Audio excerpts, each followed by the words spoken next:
कैसे हैं आप लोग। मैं हूं रवि मिश्रा, हिस्ट्री फैकल्टी।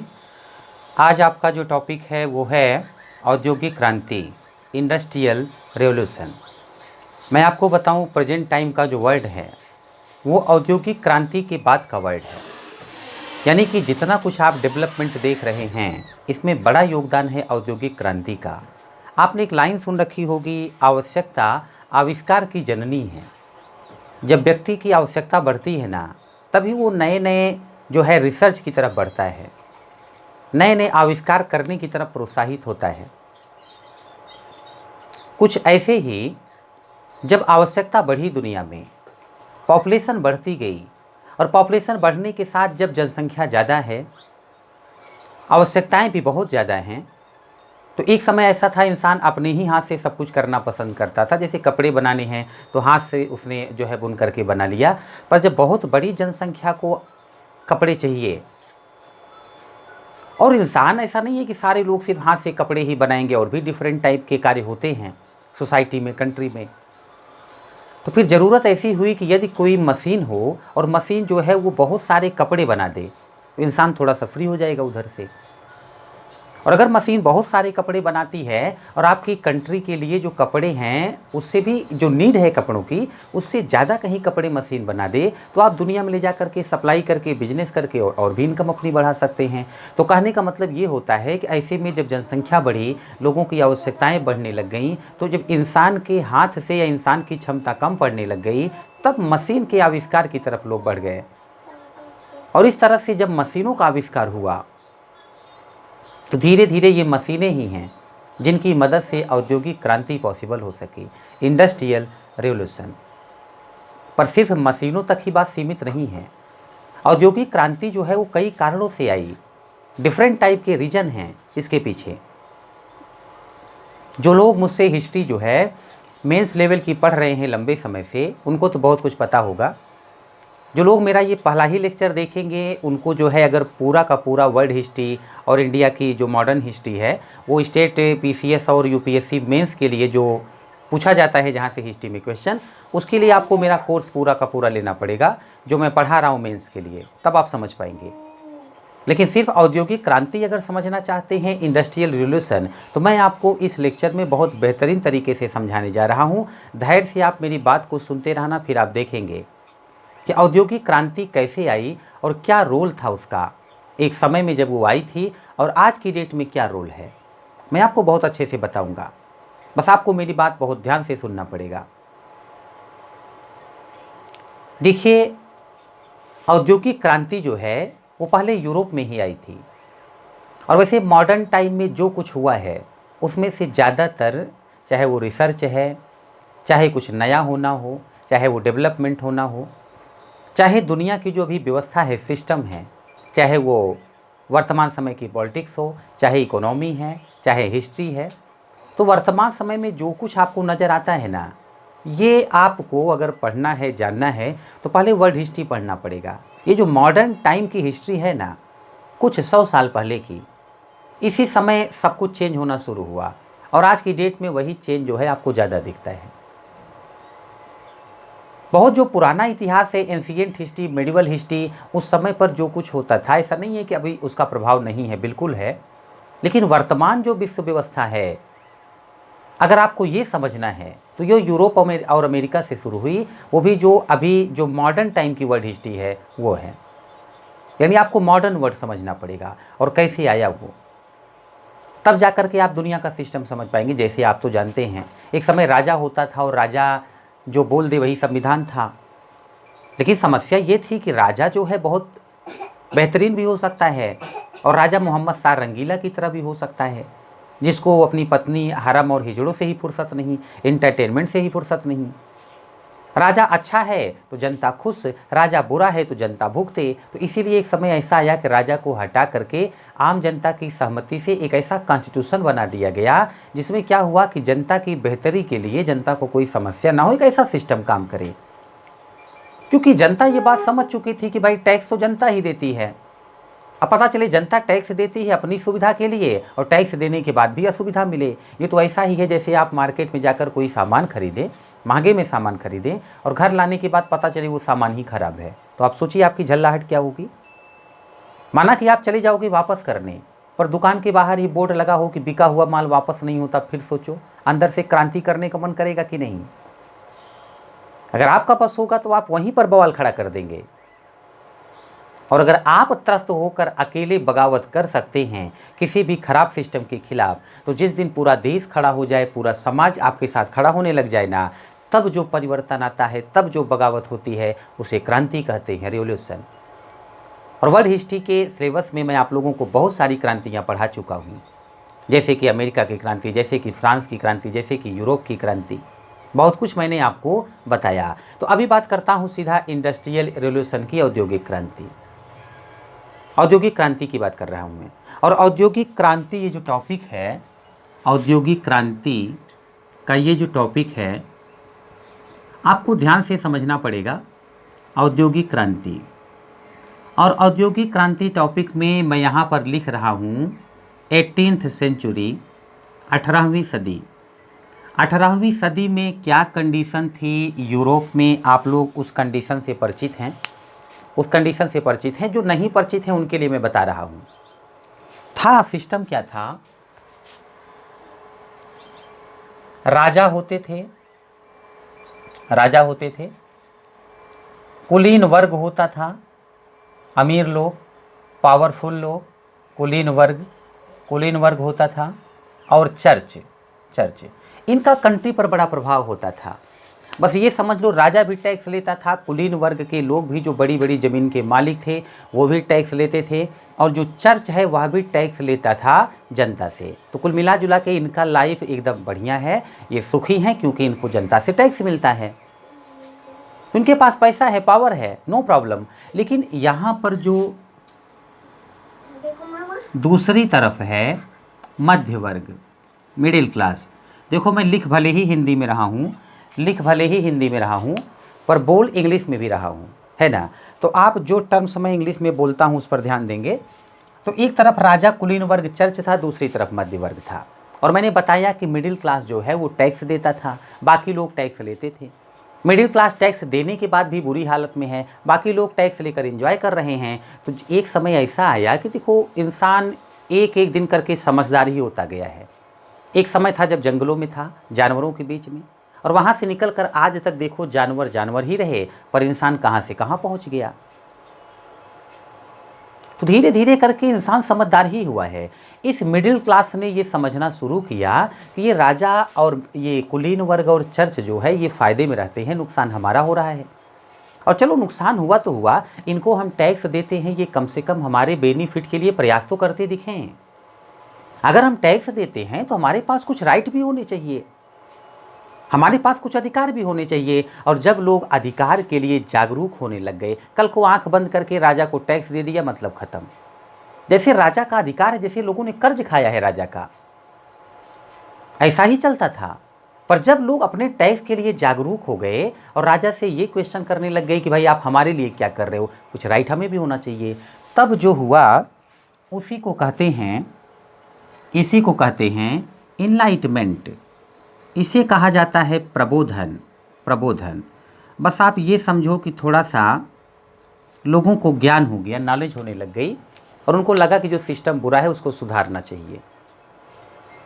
और ये जो प्रबोधन है, वास्तव में इसी प्रबोधन की वजह से, जागरूकता की वजह से जो मिडिल क्लास के लोग थे ना, उन लोगों ने अमेरिका में क्रांति कर दी थी। अमेरिका में क्रांति हुई।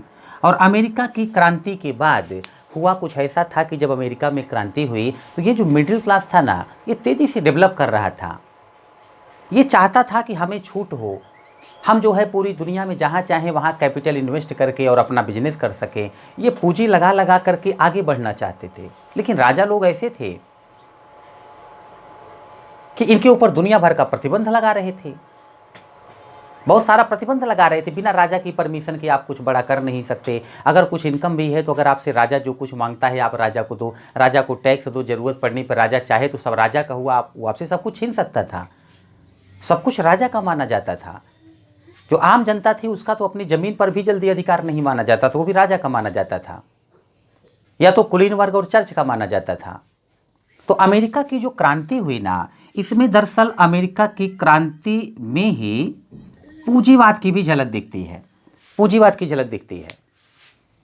और आज भी देख लो, अमेरिका पूंजीवाद को ही मानता है, कैपिटल इन्वेस्ट करके बहुत तेजी से अपने आप को आगे बढ़ाना। और वो अमेरिका के नागरिक ही हैं, सिविलियन हैं, जो कैपिटल इन्वेस्ट करके ना सिर्फ अपने देश का डेवलपमेंट करते गए, अपनी इनकम बढ़ाकर, बल्कि आज की डेट में पूरी दुनिया में सुपर पावर हैं।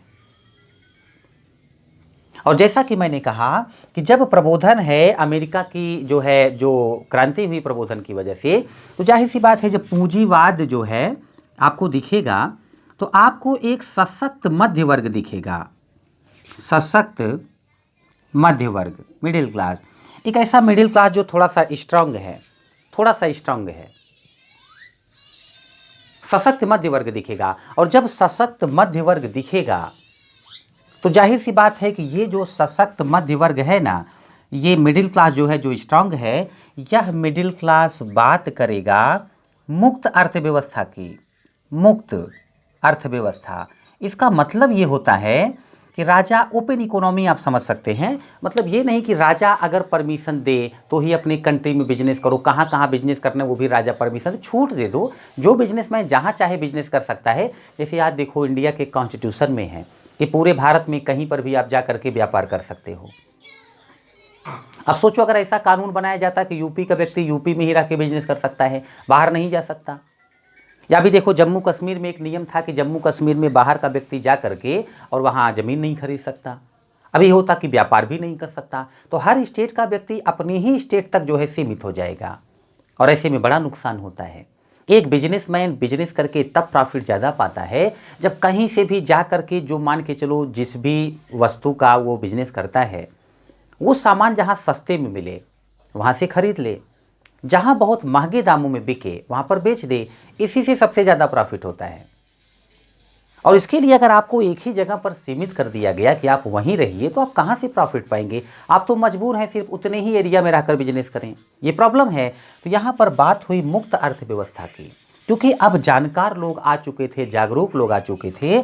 तो जब जागरूक लोग आ चुके हैं तो ये विचार की स्वतंत्रता पर बल देते हैं, विचार की स्वतंत्रता, विचार की स्वतंत्रता पर बल देते हैं। और मैं आपको बताऊं, विचार की स्वतंत्रता का महत्व कुछ ऐसे है कि विचार, स्वतंत्र विचार करके और कुछ भी बोल देने की वजह से एक समय यूरोप में ईसा मसीह को सूली पर चढ़ा दिया गया, सुकरात को जहर दे दिया गया। मतलब अगर कोई व्यक्ति डिफरेंट टाइप की बात करता है, आपको नहीं समझ में आती, आप जान से मार दोगे। कुछ ऐसा ही कल्चर यूरोप में हुआ करता था, पिछड़ा कल्चर। राजा का इतना कंट्रोल था कि राजा के अगेंस्ट आप बोल दो तो मारे जाओगे। क्यों? अगर राजा गलत है तो आप गलत को गलत नहीं बोल सकते क्या? मतलब जनता ही राजा को टैक्स देती है और जनता कुछ बोले ही ना, ये क्या बात हो गई भाई? राजा पूरे देश की जो प्रजा होती थी उनके पिता समान माना जाता था। मतलब सोचो, पिता है, अभी कुछ सही गलत कर रहा है, और बेटा अगर एक क्वेश्चन मार्क लगा दे कि ये आप क्या कर रहे हो, सही या गलत, तो क्या करे? पिता उसे फांसी पे चढ़ा दे। अपना बच्चा है तो उसको दिमाग लगा करके डील करना पड़ता है। और आज की डेट में तो देखो, अभी तो प्रेजेंट टाइम का बच्चा भी ऐसा है कि आप उसके ऊपर शासन भी ढंग से नहीं लगा सकते। अगर पता चला गुस्से में थप्पड़ आपने उठा दिया तो बच्चा सीधा पुलिस स्टेशन चला जाता है, वहाँ जाके बोलता है कंप्लेन करो। मतलब जब देखो तब ये इमोशन निकालते रहते हैं मुझ पर अपना, और किसी का कुछ बिगाड़ पाए या ना बिगाड़ पाए, हमको जो है पंच मारने चले जाते हैं। जब देखो तब 2-4 थप्पड़ लगा देंगे, केस दर्ज करो इन पर, हद हो गई है। ऐसा होता है, अक्सर भारत के समाचार पत्रों में निकलती है ऐसी सूचनाएं। ये आज का जो बगावत करने वाला तरीका है ना, आप घर में बगावत की बात छोड़ो, एक समय पिता के सामने चाहे बोलने की बात हो, चाहे देश के राजा की, किसी की हिम्मत नहीं होती थी। राजा ने आपको देश निकाला, दे दिया, जाओ देश से बाहर। पिता ने कहा दिया जाओ घर से बाहर, आज के बाद दिखना मत, तुम हमारे बेटे नहीं, हम तुम्हारे बाप नहीं। और सूर्यवंशम मूवी तो देखी होगी आपने, निकल जाओ मेरे घर से, नालायक है ये लड़का। और उससे भी नालायक है ये लड़की, वो जो शादी करके आई थी बहू, हमारा घर छोड़ दो आप लोग। तो बड़ी प्रॉब्लम हो जाती थी, डरना पड़ता था लोगों को। तो ऐसे में क्या हुआ, इससे अब जो सोसाइटी चेंज हो रही थी उससे विचार की स्वतंत्रता को बल मिला। और विचार का मतलब ये है कि जब कुछ नया करने का अवसर हो तभी तो कुछ नया करेंगे, आप उसके लिए विचार करेंगे। और जब नया करने का अवसर होगा, नया विचार करेंगे आप, तो नए विचार से ही नए आविष्कार होते हैं। तो जाहिर सी बात है कि अगर ऐसा हुआ तो तकनीकी में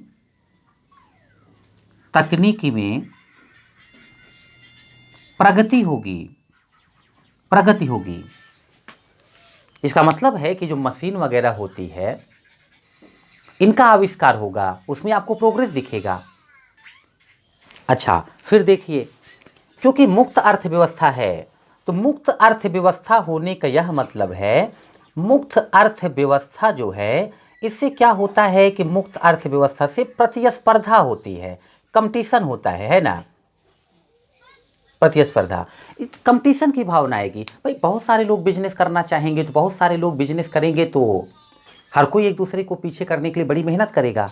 और जब एक दूसरे को पीछे करने के लिए लोग हार्ड वर्क करने लग जाए या अपने आप को डेवलप करने के लिए हार्ड वर्क करने लग जाए और सारे लोग हार्ड वर्क करके खुद को डेवलप करने लग जाए, तो अपने आप व्यक्ति डेवलप हो जाएगा, सोसाइटी डेवलप हो जाएगी, कंट्री डेवलप हो जाएगी।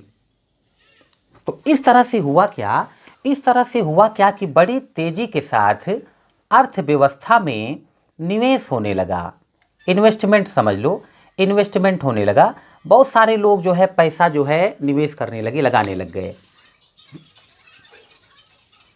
अर्थव्यवस्था में। अच्छा, इधर देखो आप, ये जो सशक्त मध्य वर्ग है, एक समय ऐसा था कि जमीन के मालिक होते थे बड़े बड़े सामंत, जैसे भारत में कहूं तो जमींदार। अब जमींदारों का ही पूरा कंट्रोल था, उनके पास बहुत सारी जमीन थी, बल्कि आम जो किसान होते थे उनकी हालत खराब थी। तो यहां पे क्या हुआ कि जो सामंतवाद है, सामंतवाद का पतन हो गया, सामंतवाद का पतन हो गया। और सामंतवाद का पतन हुआ तो हुआ ये कि कृषि में सुधार हुआ, कृषि में सुधार हुआ। और जैसे ही कृषि में सुधार हुआ, एग्रीकल्चर में रिफॉर्म हुआ, जाहिर सी बात है कि एग्रीकल्चर जो है वो बेहतर होगा।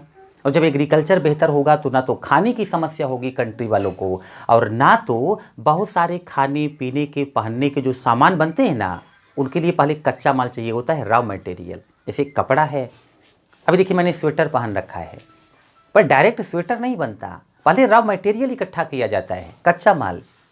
फिर उसके बाद उसका यूज करके फिर मशीनों से, देखो आप इस तरीके से, ये स्वेटर हाथ से बुना हुआ स्वेटर नहीं है, जीन्स का पैंट वगैरह आप पहनते हैं हाथ से नहीं बनता वो, पहले रॉ मटेरियल फिर उसको जो है मशीन में बनाया जाएगा। तो क्या हुआ कि जब एग्रीकल्चर में, कृषि में सुधार हुआ, तो जाहिर सी बात है कि अब जो कच्चे माल हैं उनकी उपलब्धता हो जाएगी, जो कच्चे माल हैं रॉ मटेरियल, उनकी उपलब्धता बढ़ जाएगी, यानी कि वो जो है उपलब्ध होंगे।